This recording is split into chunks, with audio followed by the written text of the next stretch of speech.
रक्षाबंधन जैसे त्योहार को धन मुद्रा में मत तोलो।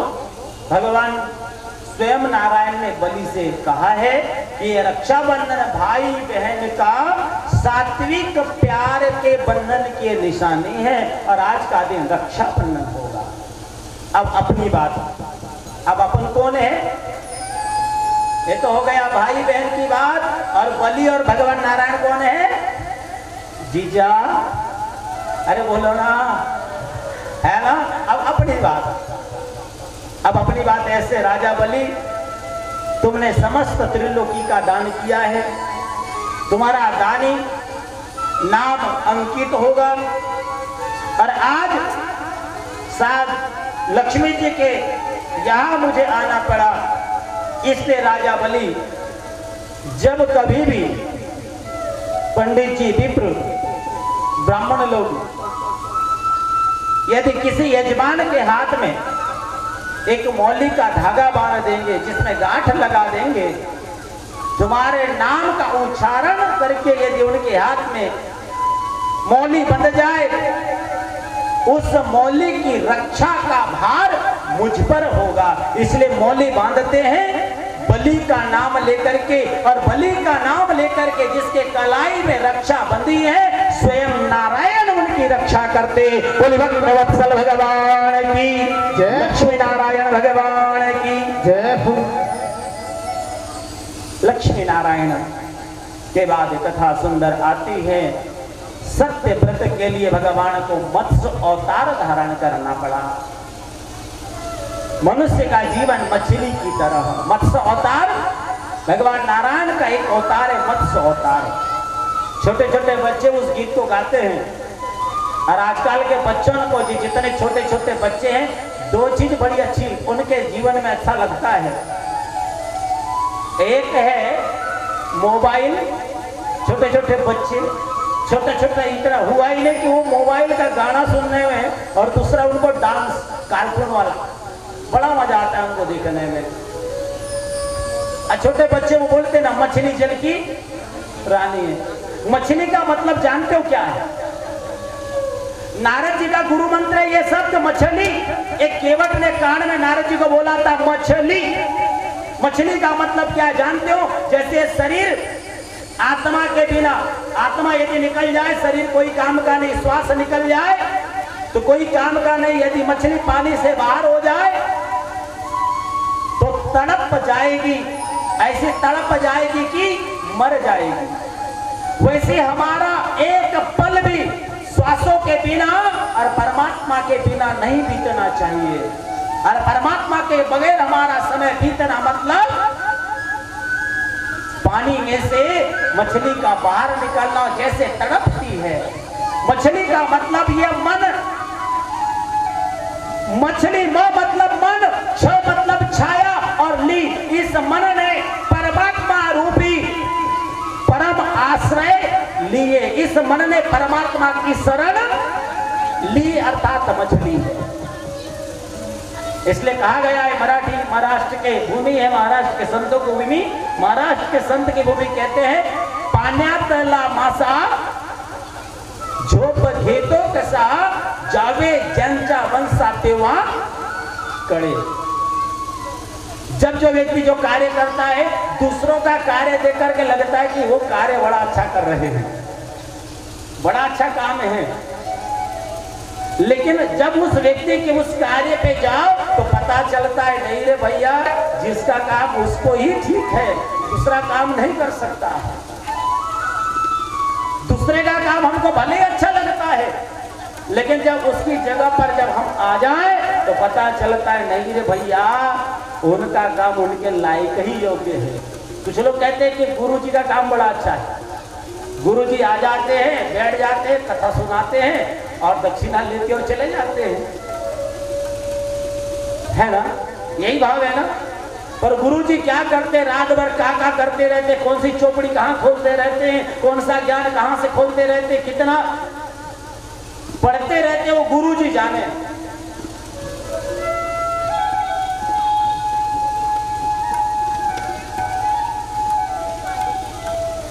एक कथा याद आई गुरुजी को देख करके। कई लोग कहने लगे पंडित जी लोगों को बड़ा फायदा है, बड़ा फायदा है। अगर कोई दुकान यदि खोलना हो तो सेठ जी को पहले अपना इन्वेस्टमेंट करना पड़ता है, खुद का पैसा लगाना पड़ता है। कोई भी अगर दुकानदारी खोलना हो, कोई भी कार्य करना हो तो खुद का पैसा पहले। केवल एक ही ऐसा काम है पंडित जी वाला, no investment but double profit. कभी कभी तो चौपट की हो जाती है गुरु जी। पंडित जी वाला काम लोग कह रहे हैं, मैं नहीं कह रहा हूं, लोग कहते हैं पंडित जी का काम बड़ा अच्छा है, कोई इन्वेस्टमेंट करने की जरूरत, लेकिन प्रॉफिट देखो चकाचक है एकदम। हाँ, देखिए पंडित जी जाने तो 4 चोर थे, 4 चोर, जिन्होंने जीवन में चोरी के अलावा कुछ नहीं किया। अब कब तक करेंगे? जब तक शक्ति थी तब तक चोरी किए, और शक्ति छीन हो गई, बूढ़े हो गए तो क्या करें? बूढ़े हो गए तो क्या करें? बोले एक काम कर लेते, अब बाबा जी बन जाते हैं। बढ़िया पीली की धोती और पीले का कुर्ता और पीले का गमछा ले लिए और बन गए बाबा जी। अब कपड़ा रंगाया, मन को नहीं रंगाया, कपड़ा पहन लिए हैं और बन गए बाबा जी। आता ना जाता, चुनाव चिन्ह छाता, आता जाता कुछ नहीं, बन गए, कपड़ा पहन लिए। देखिए पंडित जी पीला, डॉक्टर साहब सफेद और वकील काला, इनका कपड़े का कोड है। वकील साहब जब कोर्ट में जाएंगे काला वाला पहनेंगे तभी कुछ अपनी सफेद बात को काली पीली कर सकते हैं, ठीक है नहीं? डॉक्टर साहब सफेद पहनते, शुभ्र पहनते, मतलब उनके पास ये भाव है कि ये जीव मेरे हाथ से स्वस्थ जाना चाहिए, मतलब स्वस्थ होकर के जाना चाहिए। और पंडित जी है कि सर्वे भवन्तु सुखिनः सर्वे सन्तु। अब 4 चोर एक राज दरबार में पहुंच गए। राज दरबार में एक राजा ने घोषणा करी थी कि जो भी अच्छा मंत्र बोलेगा उसे अच्छा इनाम दिया जाएगा। इतना इनाम दिया जाएगा कि उसकी 7 पीढ़ी भी यदि खाए तो कभी खत्म ना होए।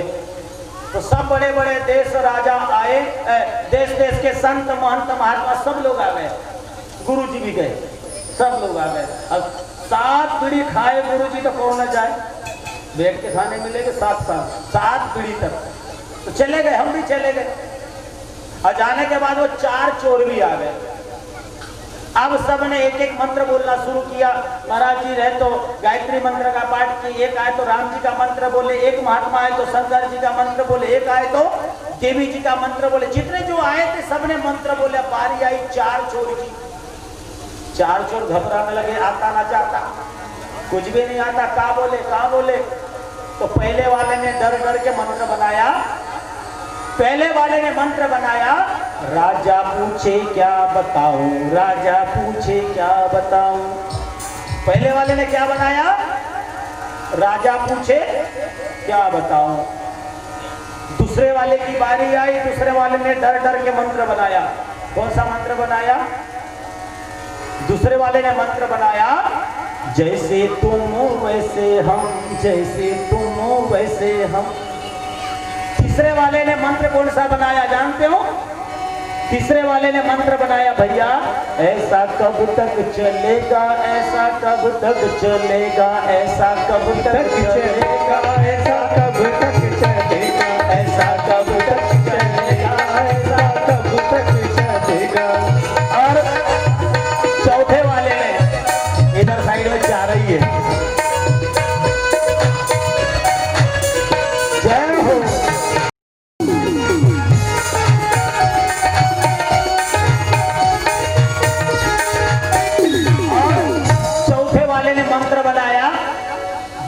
चलेगा तब तक चलेगा, नहीं तो केला। जब तक चलेगा तब तक चलेगा, नहीं तो केला। अब राज दरबार में बड़े बड़े विद्वान लोग बैठे थे। अब बारी आई पहले चोर की। पहला चोर कौन सा मंत्र था? बोलो राज दरबार के सामने कौन सा मंत्र था?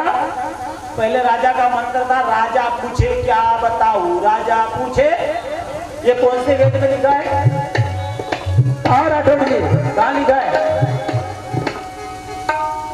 4 वेद 18 पुराण में कहीं लिखा। चलो बोले ये बनावटी बाबा है, बनावटी साधु, चलो कारावास में डाल दे, कारावास में। दूसरे वाले की बारी आई। दूसरे वाला भरी सभा में मंत्र बोलने लगा, जैसे तुम वैसे हम, जैसे तुम वैसे। कौन से पुराण में है? कोई पुराण में। चलो कारावास में। तीसरे वाले की बारी आई। तीसरा वाला कहने लगा ऐसा कब तक चलेगा, ऐसा कब तक चलेगा। कहाँ लिखा है भैया, कहाँ लिखा है मालूम है? चलो कारावास में। चौथा वाला बोलने लगा, थोड़ा महाराष्ट्र का था मराठी वाला, जब तक चलेगा तब तक चलेगा, नहीं तो कहाँ है? बोले कहीं नहीं लिखा है। चलो चारों को अंदर कर दिए। अब राजा गए घर। रानी ने पूछा कि महाराज जी बताइए किसने अच्छा मंत्र बोला, किसने मंत्र अच्छा बोला। अरे एक बार बताओ, अच्छी बात बहुत कम जल्दी फैलती है। महाराज जी को मंत्र एक भी याद नहीं रहे।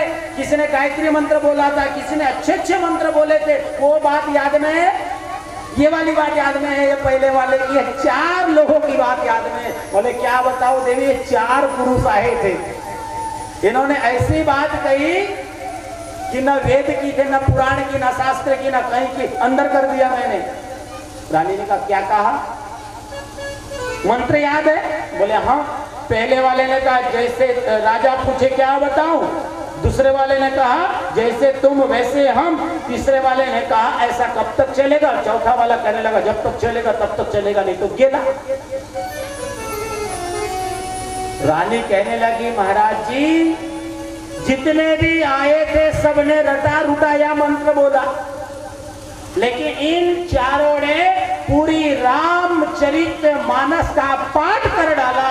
सबसे अच्छा मंत्र इन चारों ने कहा है। चारों ने कहा है। बोले बताओ कैसे। बोले कल ही बड़ी सभा में मैं बताऊंगी, सबके सामने बताऊंगी। दूसरा दिन इनाम देने वाला था। रानी आई, राज दरबार लगा, सब लोग संत महंत महात्मा आ गए। भैया 7 पीढ़ी के बाद थी, धन संपत्ति में दान मिलने वाला है। महारानी ने मंच की कमान संभाली और कहने लगी देखो संत महंत महात्माओं के चरणों में मैं कोटि कोटि वंदन करती हूँ। आप सब लोगों ने बड़ा अच्छा सुंदर मंत्र कहा है। किसी न किसी वेदों का, किसी न किसी पुराणों का, किसी न किसी के मुखारबिंद से सुना हुआ मंत्र आपने कहा है, लेकिन इन चारों ने मिल करके पूरी रामचरित मानस का पाठ कर डाला है। इसलिए मैं विस्तार से आप लोगों को कहूं। पहले वाले को बुलाया, भैया इधर आइए, आप मंत्र बोलिए। पहला वाला मंत्र बोलने लगा डरते डरते। राजा पूछे क्या बताऊं, राजा पूछे तो महारानी ने उत्तर दिया ये पहला वाला जो कह रहा है रामचरितमानस में 7 कांड है। बाल कांड में पहली बात ये आती है जब राम जी को वनवास हुआ है, उनको छोड़ने के लिए सुमंत जी जा रहे हैं, तब राजा दशरथ जी ने कहा है कि सुमंत 14 वर्ष के बदले 14 दिन इन्हें भ्रमण कराना और भ्रमण करा के वापिस ले आना। राम को ले आना, सीता को ले आना, लक्ष्मण को ले आना, किसी न किसी को जरूर लेकर आना। सुमंत जी महाराज राम सीता लक्ष्मण को छोड़ने के लिए गए और छोड़ने के बाद गंगा तमसा नदी किनारे पहुंचे। अब सुमंत जी ने हाथ जोड़कर कहा कि प्रभु अब वापस चलिए। राम जी ने मना कर दिया, बोले मैं पिता की आज्ञा से वन जा रहा हूं, इसलिए मैं पिता की आज्ञा सिरोधार्य है, मैं वन को। मैया सीता जी से कहा, सीता जी ने मना कर दिया। लक्ष्मण जी से कहा, बोले आप तो चलो। लक्ष्मण जी ने भी मना कर दिया और राम सीता लक्ष्मण जब वनवास के लिए प्रस्थान कर गए, उस समय ये पहले वाले की बात याद आई सुमंत जी को। जब मैं यहां से जाऊंगा महाराज पूछेंगे सुमंत क्या हुआ, राम आए क्या, मेरी बेटी सीता आई क्या, लक्ष्मण आए। राजा पूछे जब राजा पूछेंगे तो मैं क्या बताऊंगा। ये पहले वाला कह रहे हैं और सब लोगों ने जोरदार ताली बजाई है, पहला जवाब मिल गया। दूसरे वाले की बारी आई है, दूसरे वाला कहने लगे, दूसरे मंत्र कहिए, जैसे तुम वैसे हम। दूसरा बात में क्या हुआ जानते हो? अरण्य कांड में सीता जी का हरण हो गया है। सीता हरण होने के पश्चात सीता जी की खोज में राम जी बन बन ढूंढ रहे हैं। भगवान की असीम कृपा, हनुमंत की मिलन के साथ सुग्रीव से मित्रता हुई है। और सुग्रीव से मित्रता होकर के जब मित्र होते हैं ना, मित्र में राज नहीं होता है। मित्र का मतलब होता है मी माने मिलना, त्र माने त्रास। जिसके मिलने से हमारा त्रास दूर हो जाए वो मित्र है। लेकिन त्रास दूर कम बहुत करते, देते ज्यादा है। राम जी ने पूछा कि सुग्रीव तुम वन में क्यों आए हो? सुग्रीव ने कहा कि मेरे राज्य को मेरे भाई बाली ने छीन लिया है और मेरी पत्नी रूमा को भी अपने पास रख लिया है। अब सुग्रीव ने पूछा, अयोध्या के राम वन में क्यों आए? राम ने कहा, मैं पिता की आज्ञा से वन में आया हूं। कोई दुष्ट हमारी सीता को हरण कर कर ले गया है। जैसे तुम वैसे हम, जैसे तुम बिना पत्नी की आओ वैसे हम भी पत्नी की खोज में वन में भटक रहे हैं, जैसे तुम दूसरे से। तीसरा जवाब क्या था? तीसरे में ऐसा कब तक चलेगा? ऐसा, ये शब्द है मंदोदरी के, रावण के लिए। मंदोदरी कह रही है रावण से कि स्वामी, ज्या दिना से आपने सीता मैया को हरण करके ले आए हो, वह दिना से लंका में यह मरामरी चल रही है। हनुमान जी आए, लंका को दहन कर गए, अक्षय कुमार को मार गए, कुंभकर्ण आदि जितने भी थे ना, सबका संहार होते चला। तो मंदोदरी कह रही है कि जा दिना से तुमने ये सीता को लाए हो, वो दिन से इस लंका में मरामरी चल रही है। ये बताइए, ये मरामरी कब तक चलेगी? ऐसा, अरे बोलते क्यों नहीं? ऐसा कब तक चलेगा? ऐसा कब तक चलेगा? तीसरे वाले का भाव है। और चौथे वाले भाव, इसमें तो चाहूंगा आप लोगों की ताली हो। चौथे वाला अभी नहीं, चौथा तो बताया नहीं हूं मैंने। चौथा वाला क्या कह रहा है जानते हो? चौथे वाले का भाव है, जब तक चलेगा तब तक चलेगा, नहीं तो जब तक चलेगा तब तक चलेगा। ये मंदोदरी को रावण ने जवाब दिया हो। और रावण कह रहे हैं मंदोदरी से, ए मंदोदरी, कौन कह रही? रानी कह रही है, सुनो। चौथे वाले का भाव ये है, मंदोदरी से रावण कह रहे हैं कि ए मंदोदरी, जब तक मैं जीवित हूं, जब तक मेरी श्वास चल रही है, तब तक यह चलेगा। और जैसे मैं गेला, अर्थात रावण गया, तो सारी जड़ जो है मैं ही हूं। जब तक मैं हूं तब तक चलेगा। और मैं यहां से जैसे चला गया, मेरे मरने के बाद सब कुछ ठीक हो जाएगा। और सब लोगों ने जोरदार ताली बजाई है, बड़ा उत्सव हुआ है, आनंद हुआ है। और चारों को इनाम दिया गया, चारों को इनाम दिया गया। वो चार नकली साधु थे, सिर्फ कपड़ा पहने थे। क्या पहने थे? कपड़ा, तन पर कपड़ा पहने थे, मन को नहीं बदला था। लेकिन उन्होंने विचार किया, देखो हम नकली ही सही, कपड़ा पहन कर गए और थोड़ा सा नाम ले लिया राम नाम का, हमारा कितना सम्मान हुआ। उस दिन से वास्तव में सच्चा वैराग्य उनके जीवन में आया। और हरिद्वार में जाकर के उन्होंने कठोर साधना तपस्या करी और भगवान के धाम को गए हैं। बोले भक्तवत्सल भगवान की जय। आइए भगवान का सुंदर सा भजन करें और फिर श्रीमद् भागवत के नवम स्कंद में राम कथा में प्रवेश करें। बोली राघवेंद्र सरकार की जय। मेरे इस पागल मन को मेरे इस पागल मन को काली कमली वाला मेरा यार चाहिए। बड़े भाव से ताली सेवा के साथ, क्योंकि कहते हैं ताली वो नहीं बजाते जिनके मन में गम होता है, ताली वो नहीं बजाते जिनके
ऐसे हाथ खड़े करना चाहिए, दोनों हाथ खड़े करते हुए जय जय श्री राह जी। जब समझ में नहीं आता है, क्योंकि संसारिक संग्राम है, विषम परिस्थिति आ जाती, समझ में नहीं आता तो हमें रास्ता दे। और अपने हाथ यदि दिखाना हो तो किसको दिखाना चाहिए? किसको दिखाना चाहिए? भगवान को दिखाना चाहिए। बिहारी जी के दर्शन के लिए जाओ, चाहे आप कात्यायनी के दर्शन करने जाओ, ये हाथ जो है ना, ये हाथ दिखाना चाहिए किसको? किसको दिखाना चाहिए? किसको दिखाना चाहिए? भगवान को। पहले हमारे गुरुजी ये हाथ देखने वाले जो आते हैं ना, मैं ये नहीं कह रहा, हमारे गुरुजी जो कह रहे भाई बात रखा, ये हाथ दिखाने वाले जो बात है ना, कभी भी किसी को अपना हाथ नहीं दिखाना चाहिए। देखना हो तो स्वयं देखना चाहिए, या फिर दिखाना हो जिसने हमारे हथेली में रेखा बनाई है उनको दिखाना चाहिए। बस किसकी दृष्टि कैसी हमारे हाथों पर पड़ जाए, हमारे मन में कब विकृति आ जाए पता है, क्योंकि समय के स्थान, समय से स्थान की पवित्रता होती है। आज भागवत जी इसलिए आप यहाँ बैठे हैं, वर्षा हो रही, पिता को चारों धाम की कावड़ में ले गए, लेकिन एक जगह उन्होंने थोड़ी सी कावड़ नीचे रख दी।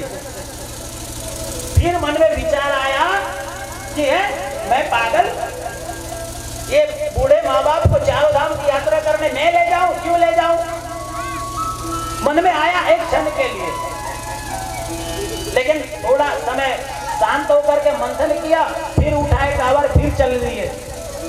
वो जगह ऐसी अशुद्ध थी जहां पर हिंसा पापाचार होता है ना, देख करके कैसा लगता है, जिसने कभी किसी की अंगुली कटते तक न देखी हो, और जहां पर मांसाहार कट रहा हो उस गली से कभी चले जाओ आप लोग तो कैसी घृणा होती है, देख करके लगता है कि नहीं। अब जिसने रात दिन देखा उसके लिए बात अलग है, उसका मन कैसे हो जाता है आप जानते हो।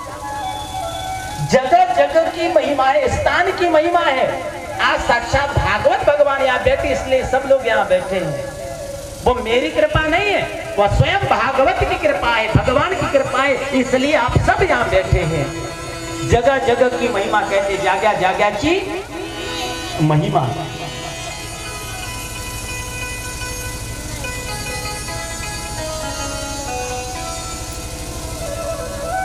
तो समय से स्थान शुद्ध होता है। अब यहां पर श्रीमद् भागवत कथा, हाथ दिखाने वाली बात भूल जाता हूं, हाथ नहीं दिखाना चाहिए। कभी कभी कौतूहलवश देखने की बड़ी इच्छा हो जाती है दिखाने का। अरे मैया सीता जी नहीं रह पाई है हाथ दिखाने से, तो हमारी और तुम्हारी क्या बात है। सीता जी को भी अपना भविष्य जानने का बड़ा इच्छा था। ये तोता है ना सुधा, ये बड़ा सुंदर है। वाल्मीकि आश्रम में राम कथा को सुनते थे, सुन सुन करके कथा रट गई। एक दिन मिथिला में आ गए, मिथिला में आकर के ये कथा सुनाने लगे। कौन सी? राम कहानी। सुनो भाई, राम कहानी कहत सुनत आए अखियों में पानी। सुनो, सीता जी को लगा ये तो हमारी कहानी बता रहे हैं। सीता जी को जिज्ञासा हो गई, हमारे बारे में बताओ बताओ बताओ। सैनिकों को बुलाया गया, बंदी बना लिया गया, ये दोनों को, सुख और सारिका, तोता और मैना को बंदी बना लिया गया। सीता जी ने पूछा आगे क्या होगा बताओ ना, आगे क्या होगा बताओ ना। जैसे कुछ लोग ज्योतिषी आते कहते हैं ना, आप खूब कमाते हो, खर्चा भी खूब करते हो। अरे भैया कमाते काय के लिए? बोलो ना जरा, कमाते काय के लिए? खर्चा करने के लिए। तुम्हारे जीवन में दुख है तो सुख भी तो भोगा है, भोगा कि नहीं? तो हर किसी के पीछे, हर दुख के पीछे एक सुख छिपा है। जैसे एक सूर्य उदय के बाद अस्त छिपा हुआ है और अस्त के बाद में उदय छिपा हुआ है। इसलिए सीता जी ने कहा बताओ ना आगे क्या होगा, आगे क्या होगा। आखिरी में कह दिया उन्होंने, जितना हमको मालूम था हमने कह दिया, अब हमको कभी ब्राह्मण लोग अपने आ जाए, संत आ जाए, तो उनको एक बात ही उनकी मार्मिक समझना और अपने जीवन में उतारने का प्रयास करना। वो 1000 बात बताएं, लेकिन एक बात को ऐसा श्रवण करना कि हाँ हमारे एक संत आए थे, वो बात हमको याद हो तो समझ लेना कि उनका आना आपका सेवा करना सार्थक हो गया है। नहीं, कुछ नहीं लिया। अब हुआ ये, सुनो, सीता जी को लगा कि ये दोनों पति पत्नी है, इसलिए सुगा को छोड़ देती हूँ, तोता को छोड़ दिया। अब वो रख दिया मैना को। उस समय गर्भवती थी। कहा अरे सीते, मुझे नहीं छोड़ा तो नहीं छोड़ा, लेकिन मेरे पति को नहीं छोड़ना था। मैं इस समय गर्भवती हूँ और गर्भावस्था में पति का उसके पास होना अति आवश्यक होता है। तो सेवा के लिए पति तो होना चाहिए, कोई रह न रहे लेकिन पति होना चाहिए। तुमने मुझे छोड़ा तो नहीं छोड़ा, लेकिन मेरे पति को क्यों छोड़ा? और विरह में तड़पने लगी और उसी समय उसने श्राप दी कि हे सीते, एक दिन गर्भ अवस्था में तुम्हारा पति तुम्हें परित्याग करे। गर्भ की गति न्यारी होती, देखिए क्या कह रहा है, गर्भ की गति न्यारी होती है। इसलिए हाथ यदि दिखाना हो तो ठाकुर जी को दिखाओ, भगवान को दिखाओ। अपने घर में बहुत बड़ा बंगला बनाओ, बहुत बड़ा मकान बनाओ, लेकिन एक छोटा सा स्थान एक ठाकुर जी का बनवाओ, एक भगवान का एक स्थान बनवाओ, गोपाल जी का एक स्थान बनवाओ और आते जाते भगवान से प्रार्थना करो, दर्शन करो। एक बार मेरे गुरुजी से कहा, गुरुजी हाथ दिखने वाले क्या करें? तो उन्होंने कहा नंद किशोर, जिनके हाथ हैं उनका हाथ तो देख लोगे, जिनके हाथ नहीं, यदि वो हाथ दिखाने, भाग्य तो उनका भी होता है जिनके हाथ नहीं होते, जिनके हाथ नहीं होते। इसलिए एक भाव नारायण सेवा संस्था उदयपुर को समर्पित हो। कोई भी ऐसा दिव्यांग दिख जाए, कभी उनकी हंसी नहीं करना, कभी उनकी मजा नहीं उड़ाना, कभी उनका ठिठोला नहीं करना। हमें, क्योंकि उनके मन में भी एक जिज्ञासा होती है कि हम भी स्वस्थ रहे, हम भी आप जैसे खेल सके, हम भी आप जैसे चल सके। लेकिन परमात्मा जीवन में कुछ ना कुछ कमियां रख दिया हो, पुण्य करने में कुछ ना कुछ कमी रह गई हो, जिसके कारण यह जीवन पूर्ण न हो पाया। लेकिन हमको हंसी नहीं करना चाहिए और हमें संसार में कैसे रहना चाहिए? नदी की तरह, वृक्ष की तरह। आज बड़ी बड़ी मन मुस्कुराने वाली हवा चल रही थी, राम कथा के साथ पूरी शांत हो गई है। जब हवा चल रही थी तब छोटे छोटे बच्चे वो आम के वृक्ष के तले ढूंढ रहे थे आम को। हमें वृक्ष से सीखना चाहिए, नदी से सीखना चाहिए। क्या सीखना चाहिए? यही, नदियां न पीवे कभी अपना जल, वृक्ष न खाए कभी अपना फल। नदियां न पीवे कभी अपना जल, वृक्ष न खाए कभी अपना फल। नदियां न पीवे कभी अपना जल, वृक्ष न खाए कभी अपना फल।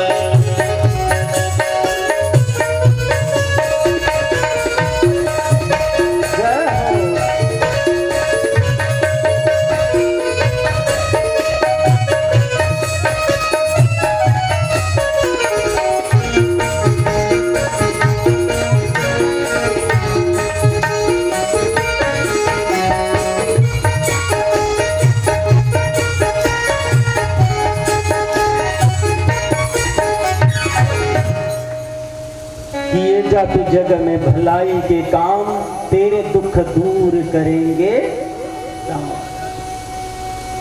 और महाराज, राम का नाम लेना बड़ा सरल लगता है।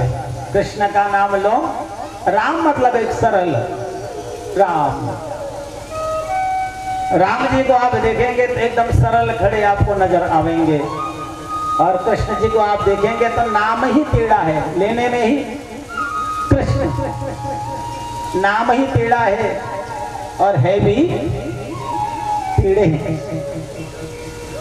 राम कथा नवम स्कंद में आती है, अर्थात जहां काम हो वहां राम नहीं आ सकते। काम ही नार प्यार जिमी, लोभ ही प्रिय जिमी राम, तिमि रघुनाथ निरंतर प्रिय लागव मोहि राम। ब्रह्मा के पुत्र मरीचि, मरीचि के पुत्र हुए कश्यप, कश्यप के पुत्र हुए सूर्य, और इसी सूर्य के नाम से, सूर्य का नाम एक दिवसवान है। एक बात, सूर्य वंश में बड़े प्रतापी धर्मवती राजा हुए हैं। ध्यान से सुनना एक बात, लोग अपने नाम से जाने जाते हैं, कुछ लोग अपने काम से जाने जाते हैं, कुछ लोग माता पिता के नाम से जाने जाते हैं। माता पिता के नाम से हर लोग जाने जाते हैं। किसका बेटा है? फलाने का बेटा है, ठीक है ना। माँ बाप के नाम से हर बेटे को जानते हैं, लेकिन बेटे के ऐसे कर्म होना चाहिए कि उस बेटे के कर्म से उनके पिताजी को पहचानना चाहिए, तो समझ लेना उस बेटे का सार्थक जीवन है। घर में बहुत सारे लोग रहते हैं, कोई अपना पूजा पाठ के नियम से जाना जाता है, कोई आलस के कारण जाना जाता है, कोई झूठ बोलने के नाम से जाना जाता है, कोई सच्चाई के नाम से जाना जाता है। घर में कई प्रकार के लोग होते हैं। इसी प्रकार से सूर्यवंश में बड़े बड़े प्रतापी राजा हुए हैं। घर में कोई भी हो, कोई व्रत कर रहा हो तो उनके व्रत को नहीं तोड़ना चाहिए। चाहे कोई एकादशी का व्रत कर रहे हो या कोई उपवास कर रहे हो, किसी के व्रत को नहीं तोड़ना चाहिए। एक महाराज है अम्बरीश, अम्बरीश महाराज एकादशी का व्रत करते हैं। कभी कभी आप उपवास करते हो ना, कभी कभी परीक्षा लेने का समय आ जाता है आपका, उपवास के दिन चले गए बैठने के लिए सहेली के यहाँ, और सहेली ने गरम गरम पकोड़े खिला दी और आपने खा भी लिया, याद आया अरे आज तो हमारा व्रत है, खा लिया, बाद में याद आया, क्या करोगे? सोच लिया एक दो तो खा लिए ना, प्लेट भर आ ही गया है तो खा लेते हैं। खाने के बाद मन में लगता है कि कहाँ खा लिए, नहीं खाते तो अच्छा होता, हमारा पूरा दिन प्रायश्चित में चला जाता है। उपवास का मतलब होता है त्याग, लेकिन त्याग के चक्कर में हम तो 1 किलो सेब खा लेते हैं, अन्य प्रकार का ग्रहण कर लेते हैं। ये उपहास से मजाक। उपासना, उप समीपे आसना, परमात्मा के समीप आसन लगाकर बैठना मतलब है ये उपासना। और उपास का मतलब होता है त्याग। त्याग का मतलब ऐसा नहीं कि दाल चावल सब्जी नहीं खाना चाहिए, त्याग का मतलब है कि हमको जो चीज है वो नहीं खाना चाहिए। हमारा भाव है कि त्याग में हमारा मन लगा रहे कि हमारा संबंध किससे है? परमात्मा से है ना। अम्बरीश महाराज व्रत करते थे एकादशी का, लेकिन योगायोग देखिए कि संत आ गए दुर्वासा ऋषि। दुर्वासा ऋषि भी एकादशी का व्रत करते, निमंत्रण दे दिया द्वादशी के भोजन का, जिमने का। एकादशी का व्रत पूर्ण हुआ, कभी कभी होता है द्वादशी और प्रदोष एक ही दिन आ जाते हैं। एकादशी का व्रत करने वाले को द्वादशी के दिन व्रत का पारायण कर लेना पड़ता है, तब पूर्ण रूप से फल मिलता है। अब देखा कि न्योता तो दे दिए हैं, निमंत्रण दे दिए हैं, अपने यहाँ ब्राह्मणों को निमंत्रण दे दिए, पहले ब्राह्मणों को खिलाना चाहिए, न कि स्वयं खाना चाहिए। पहले उन्हें खिलाना चाहिए, बाद में सब लोगों को खिलाना चाहिए, या यजमान ने बाद में खाना चाहिए। ठीक है ना? नहीं, आप लोग खा रहे हैं, आपकी बात है। अब दुर्वासा ऋषि को आने में विलंब हो रहा है, द्वादशी का पूर्ण समय हो रहा है, प्रदोष लगने वाला, क्या करें? तो चलो भाई आचमन ही कर ले। हाथ में जल ही लिया है कि ऋषि दुर्वासा जी का आगमन हो गया। दुर्वासा ऋषि ने इस दृश्य को देखा कि महाराज आपने पहले ही जिम लिया, हमें भोजन करने नहीं दिया, मैं तुम्हें श्राप दे दूंगा। सोचे न समझे, बिना विचारे दुर्वासा ऋषि अम्बरीश महाराज पर क्रोध करने लगे। श्राप देने के लिए जल निकाला, मानो एक राक्षसी को एक उत्पन्न कर दिया। श्राप देने के लिए जल निकाला, कृत्या नाम की राक्षसी को उत्पन्न किया हो। अम्बरीश महाराज समझाते रहे कि गुरुदेव मैंने केवल जल ही लिया है, मैंने कुछ नहीं किया, मैं तो आपकी प्रतीक्षा में था। लेकिन जहां मानव महाजन की कोई समझे तो, ना समझे तो कुछ लोग होते ना संसार में, मेरे मुर्गे की है? समझने वाले को समझा सकते, ना समझने वाला कैसा समझाए? दुर्वासा ऋषि ने श्राप दे दिया महाराज, वो दिया। अब अम्बरीश महाराज विचार करने लगे। अब अम्बरीश महाराज के लिए कौन है? हारे को हरिराम, जिनके रोम रोम में परमात्मा बसे हो। अम्बरीश महाराज ने भगवान की शरण ले ली। जब भगवान की शरण ले ली तो एक बात कहूं, आपके व्रत की सत्य परीक्षा होती है आपके दुख के समय। कुछ लोग कहते हैं हमें परमात्मा ने क्या दिया, क्या न दिया, जो दिया वो सुनो। आपके दुख के समय आपके रिश्तेदारों ने मुंह मोड़ लिया, लेकिन आपके दुख के समय सच्चा साथ मेरे ठाकुर जी ने दिया है, इसको गांठ बांध लेना चाहिए। परमात्मा ने साथ दिया है। भगवान का ध्यान करने लगे, भगवान का स्मरण करने लगे। चाहे जीवन में दुख हो चाहे सुख हो, भगवान नाम स्मरण होते रहना चाहिए। भगवान नारायण ने ऋषि दुर्वासा पर मानो सुदर्शन चक्र चला दिया। क्या चलाया? किसके ऊपर? दुर्वासा के ऊपर, क्योंकि दुर्वासा ने भक्त को सताया। भगवान के भक्त को जो सताते भगवान उसे कभी माफ नहीं करते। दुर्वासा ऋषि ने देखा कि ये भगवान का सुदर्शन चक्र आ रहा है, मुझे जला देगा,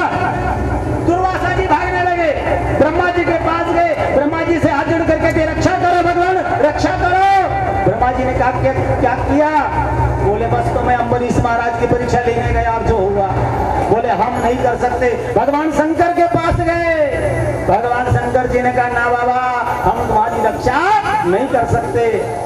दुर्वासा थक हार करके भगवान नारायण की शरण आए। नारायण ने कहा मैं भी कुछ नहीं कर सकता। कौन करेगा? बोले आप यदि भगत के पास चले जाओ, यदि भगत कृपा करे तो तुम्हारी कृपा हो सकती है। और महाराज दुर्वासा कहते हैं ना, जब दुख आवे तो भगवान को नाम बड़ो याद आवे। और दुर्वासा ऋषि ने जब दुख का समय आया हो, हाँ समय है भगवान आने की, कृपा करना हुआ बस।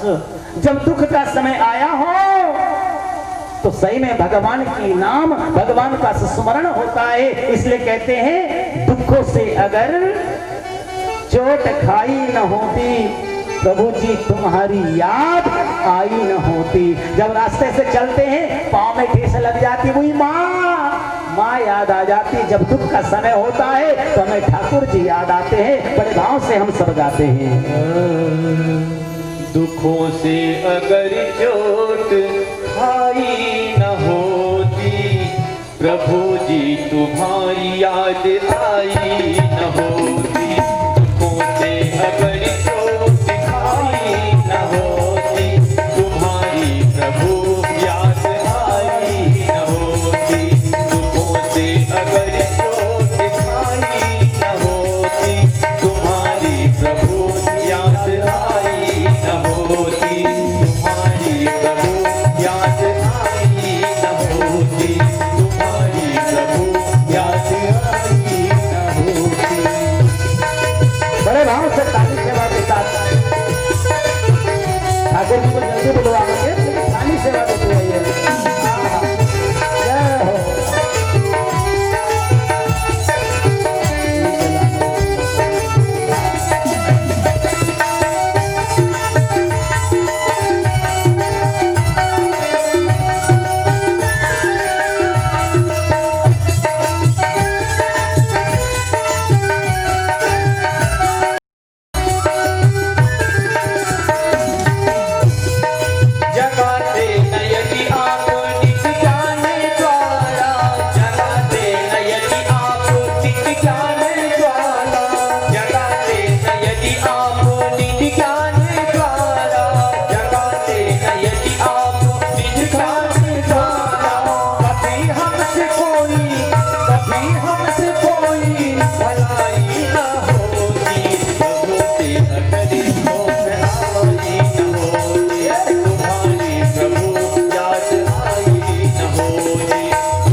की जय हो। दरवासा जी भगवान के पास गए तो भगवान ने क्या कहा, अहम भक्तम पराधीनम स्वतंत्र इवं द्विजः। हे दुर्वासा, मैं भक्त के अधीन हूँ, तो अम्बरीश के पास जाकर के यदि प्रार्थना करो तो कुछ कल्याण हो सकता है। दुर्वासा ऋषि महाराज अम्बरीश के पास से गए, हाथ जोड़ने लगे। अम्बरीश ने कहा, गुरुदेव ये क्या कर रहे हैं आप मेरे गुरु हैं, मैं आपका दास हूँ, आपका सेवक हूँ, मुझे हाथ न जोड़िए। बोले मेरी रक्षा करो, मेरी रक्षा करो। दुर्वासा ऋषि ने जब भगवान ठाकुर जी से हाथ जोड़कर प्रार्थना करी है तो सुदर्शन महाराज वहां से वापस चले गए हैं। तो भक्त जो है, भगवान जो है वह भक्त के अधीन है। बोले भक्त वत्सल भगवान की जय। ऐसे सूर्य वंश में बड़े प्रतापी राजा हुए हैं, राजा हरिचंद्र, महाराज सागर, भागीरथ, जिन्होंने तपस्या करके पतित पावनी गंगा को इस धराधाम पर ले आई और पुरखों का उद्धार कराया है। इसी वंश में एक प्रतापी राजा हुए महाराज दशरथ। यहाँ पर हर कोई तिरोड़ा क्षेत्र है और तिरोड़ा क्षेत्र में राम कथा के बड़े रसिक हैं। यहाँ पर रामायण मंडली, पुरुष मंडली, महिला मंडली, पूरी रामायण यहाँ पर महीने में सुंदर कांड, कौन से कांड, बाल कांड, अयोध्या कांड, किष्किंधा कांड, अरण्य कांड, सुंदर कांड, लंका कांड और उत्तर कांड, सभी कांड होते हैं, 7 कांड। सबसे ज्यादा प्रिय होता है सुंदर कांड। सुंदरी सीता सुंदरी रामा सुंदरी कथा इति सुंदर कांड। बहुत सुंदर है, 5म सोपान है। मैं मार्मिक कथा को ले चलूं और एक श्लोक में राम कथा करते हुए कृष्ण कथा की ओर चलूं। महाराज दशरथ की 3 पत्नियां हैं, कौशल्या, सुमित्रा और कैकेयी। तीनों रानियां होकर भी महाराज दशरथ के यहाँ संतान नहीं है। संतान होगी यह पक्का है, क्योंकि श्रवण कुमार के माता पिता ने श्राप दे दिया था। संतान होने के पहले ही श्रवण कुमार के माता पिता ने श्राप दिया था कि नहीं? संतान तो होने को ही थी, लेकिन माता पिता ने श्राप पहले दे दिया था। जैसे हम पुत्र वियोग में मृत्यु को प्राप्त हो रहे हैं, राजा दशरथ तुम भी एक दिन पुत्र वियोग में, लेकिन जन्म हुआ था क्या उस समय? नहीं हुआ था। देखिए कैसी घटना है। राजा दशरथ के मन में प्रजा को पुत्र की तरह लालन पालन करने के बाद में भी राजा दशरथ अपने प्रजा की पुत्रवत सेवा कर रहे हैं। एक दिन राजा दशरथ ने दर्पण देखा। आईना कभी झूठ नहीं बोलता है, जैसी दृष्टि वैसे ही सृष्टि। जैसा आप देखोगे वैसा ही आपको आईने में दिखाई देगा। राजा दशरथ ने देखा कि मेरे केस जो है वह सफेद हो गए, अर्थात चौथेपन आ गया है, बुढ़ापा आ गया है, संतान नहीं है, अर्थात वारिस नहीं है। उनके गुरु जी है वशिष्ठ महाराज। वशिष्ठ महाराज कई बार प्रयास किए लेकिन कहे नहीं, क्योंकि आजकल समय ऐसा है, अगर कोई गुरु जी कहे कि आप यज्ञ करा लो तो यजमान क्या कहेंगे? यजमान कहेंगे कि पंडित जी कितने लोभी है, अपने लिए यज्ञ कराने के लिए बोल रहे हैं। आजकल का जजमान जो है ना, जजमान नहीं है, वो पंडित जी से भी आगे जजमान है। इसलिए पंडित जी लोग देखते हो ना, पहले जजमान को, है कि नहीं? जजमान अगर पंडित जी कहें कि आप यज्ञ करा लो, सत्यनारायण करा लो, तो जजमान कहेंगे पंडित जी की देखो अपनी कमाई के लिए बोल रहे हैं। ये वशिष्ठ जी ने कभी नहीं कहा कि आप यज्ञ कराओ। वशिष्ठ जी एक बात कर गए, छोटे से बालक को लेकर आए, दशरथ जी के आंगन में खिलाने लगे। उस बालक को देख करके, इतने बड़े भवन में एक नन्हा सा बालक किल्लोल कर रहा है, उस बालक को देख करके राजा के मन में एक बार क्या हुआ है? एक बार भूपति मन माही, एक बार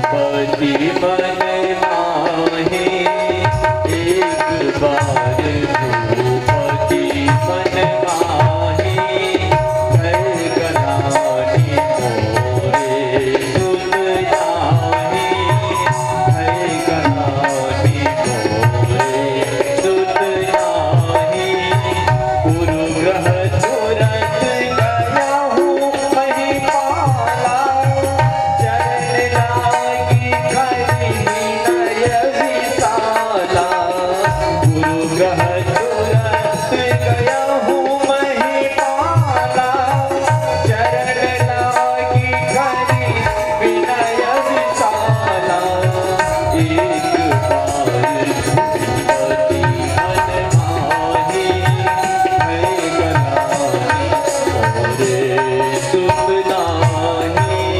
कभी कभी क्या होता है, दूसरे के बच्चे को जब देखो ना तो उनके होशियार बच्चन को देख करके मन में लगता है काश ऐसा बेटा हमारा होता। अपने बच्चे को कभी कभी आप गधा भी कह देते हो, नालायक भी कह देते हो। दूसरे के बच्चे को देख करके आप अपने बेटे को क्या कहते हो? क्या कहते हो? गधा।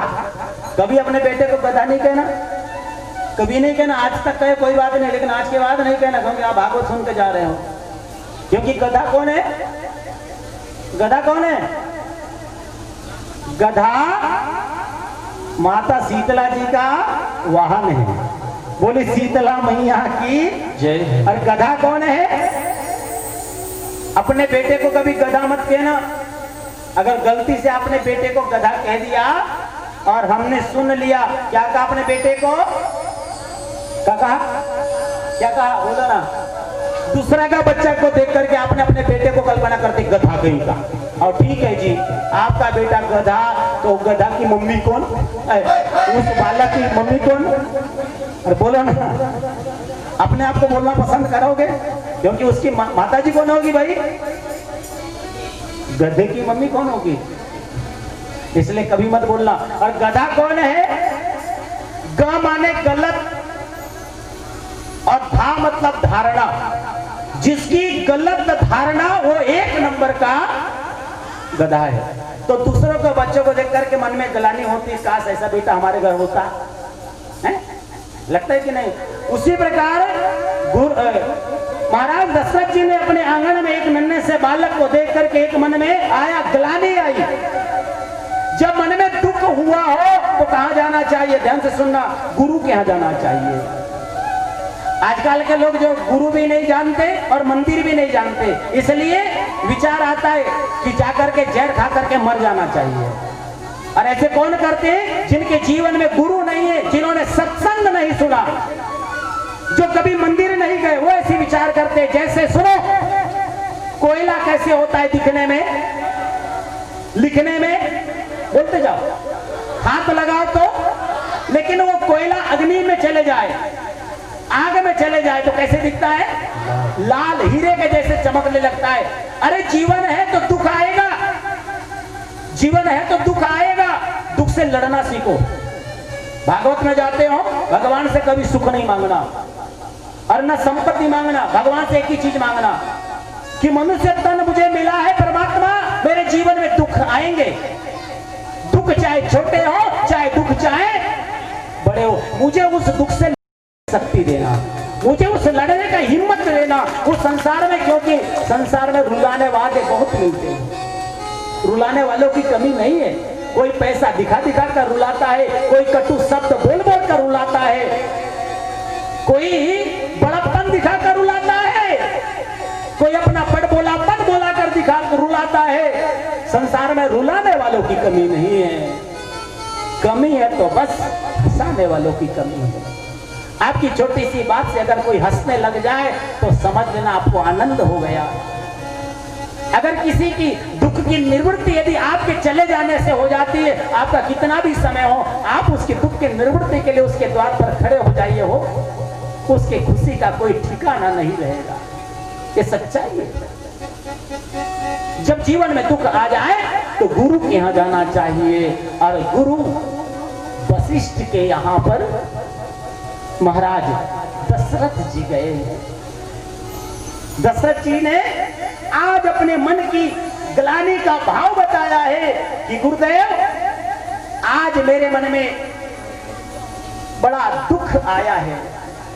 आज मेरे मन में लग रहा है कि इस अयोध्या का वारिस कौन होगा, इस बात का मुझे दुख है।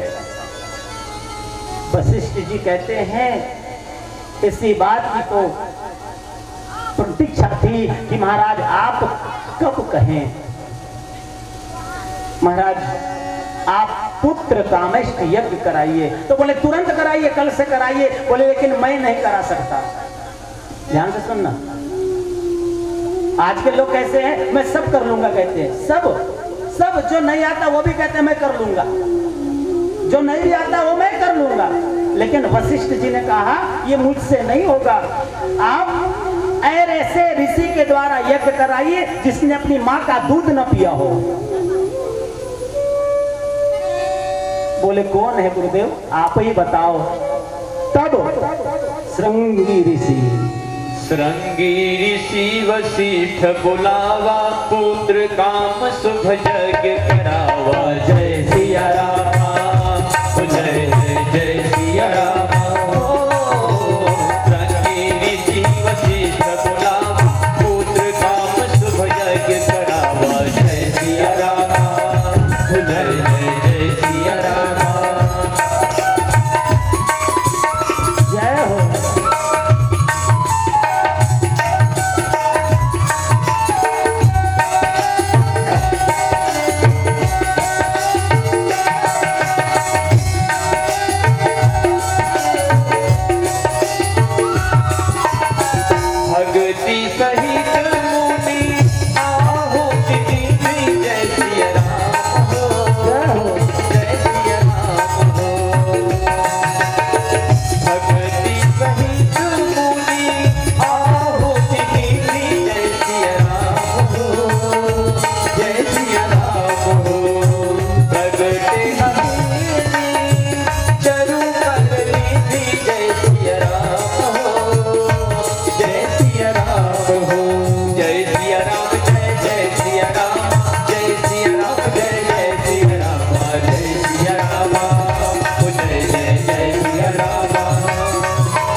यज्ञ कराया है, यज्ञ सफल हुआ है।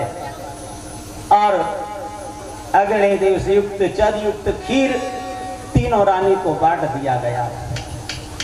तीनों रानियां प्रसाद ले ली। ध्यान से सुनना, एक बात बहुत गहराई से, प्रसाद ले लिए। प्रसाद यदि हाथ में आ जाए ना तो जल्दी खा लेना चाहिए। भगवान को यदि भोग लगाते हो ना, भोग लगाने के बाद तुलसी दल डालने के बाद खा लेना चाहिए। नहीं तो माता जी रखी थी प्रसाद, भगवान को भोग लगा, चीटी हो गई। कई लोग मंदिर जाते हैं ना, मंदिर में जाकर के चिरौंजी दाना दूध दही डाल लाते हैं, आते हैं ना, बाद में पानी भी नहीं डाल पाते हैं। दूसरा मंदिर में जाने वाला देखता है क्या गंदगी है। हमारे द्वारा की गई गंदगी को हमारे जैसा इंसान ही साफ करता है। पहली बात, भगवान को भोग लगा लो, तुरंत प्रसाद बांट दो। भगवान को भोग लगाओ और तुरंत प्रसाद बांट दो। कई लोग जाते हैं यात्रा करने के लिए, 2-2 3-3 महीना प्रसाद लेकर रखते हैं, ऐसे बांध के रखते हैं। अरे बांट दो तुरंत, गंगा जल थोड़ी ना है। क्योंकि मिठाई कितनी भी महंगी लो, चीटी लगने वाली है। नमक कितना भी सस्ता लो, कीड़ा लगने वाला। ध्यान से सुनना, बहुत गहराई। प्रसाद यदि आ गई ना तो बांट देना चाहिए और खा लेना चाहिए। कौशल्या माता, सुमित्रा मैया और कई तीनों को प्रसाद मिला है, लेकिन हो क्या गया, एक चील की नियत बढ़ गई और सुमित्रा की हाथ की प्रसाद एक चील ले गई। अब माता कौशल्या के हाथ में प्रसाद है और कैकेयी के हाथ में प्रसाद है, सुमित्रा के हाथ में प्रसाद ही नहीं है। सुमित्रा रोने लगी, अब मैं मां नहीं बन सकती, अब मेरे जीवन में मां बनने का सुख छीन गया है। अब मैं मां, क्योंकि अब प्रसाद किसको मिल गया है? माता कौशल्या को मिला तो तीनों को था, लेकिन सुमित्रा के हाथ का प्रसाद चील ले गई। सुमित्रा ने देखा अब मैं मां, बड़ी खुशी थी प्रसाद लेकर के कि अब मैं भी मां बनूंगी, लेकिन प्रसाद चील ले गई। मन में बड़ा दुख हुआ और रोने लगी, बिलखने लगी। अब मैं मां, संसार का बड़ा सुख होता है कि मां बनना, अब मैं मां नहीं बन सकती, बिलख बिलख करके रोने लगी। कौशल्या ने इस दृश्य को देखा, कैकेयी ने इस दृश्य को देखा और कौशल्या ने उदारता का परिचय देते हुए कहा, अरे बहन, कौन कहती हो, कौन कहता है कि तुम मां नहीं बन सकती? अरे तुम्हारे हाथ का प्रसाद गया तो क्या हुआ, अभी हमने खाया,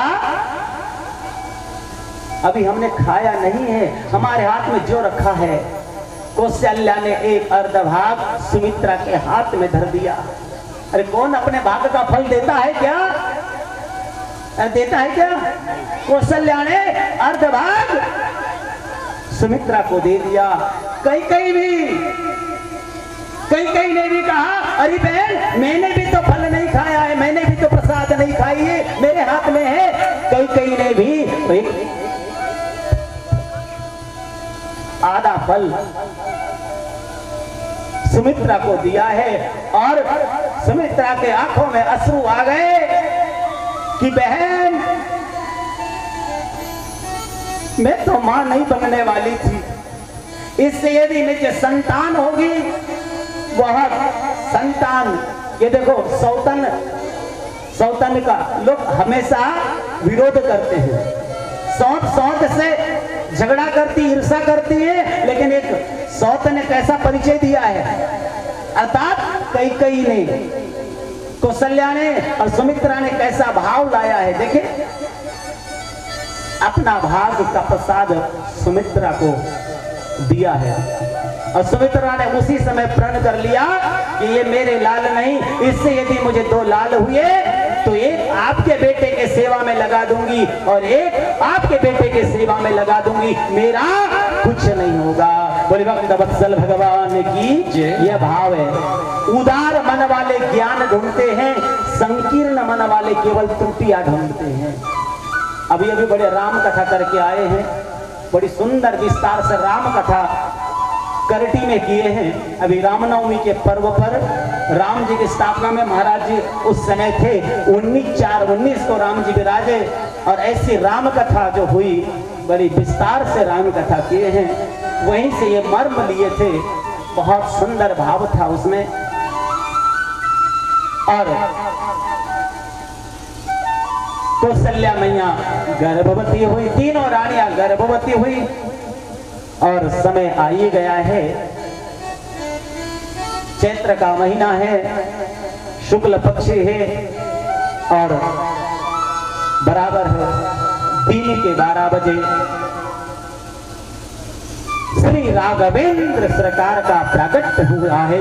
बोले राघवेंद्र सरकार की जय हो।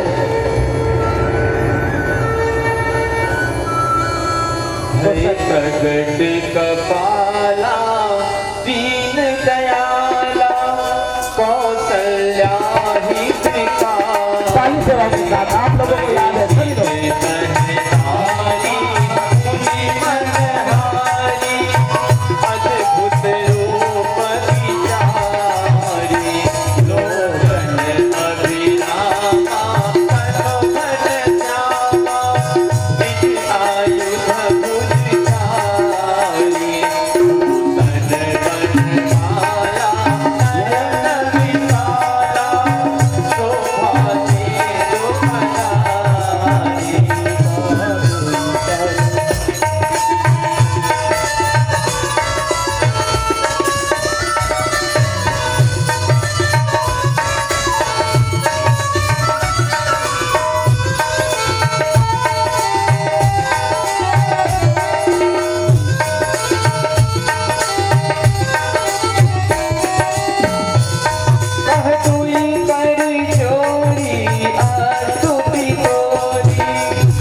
संत हित लीन मनुज अवतार निज इच्छा निर्मित तनु माया गुण गो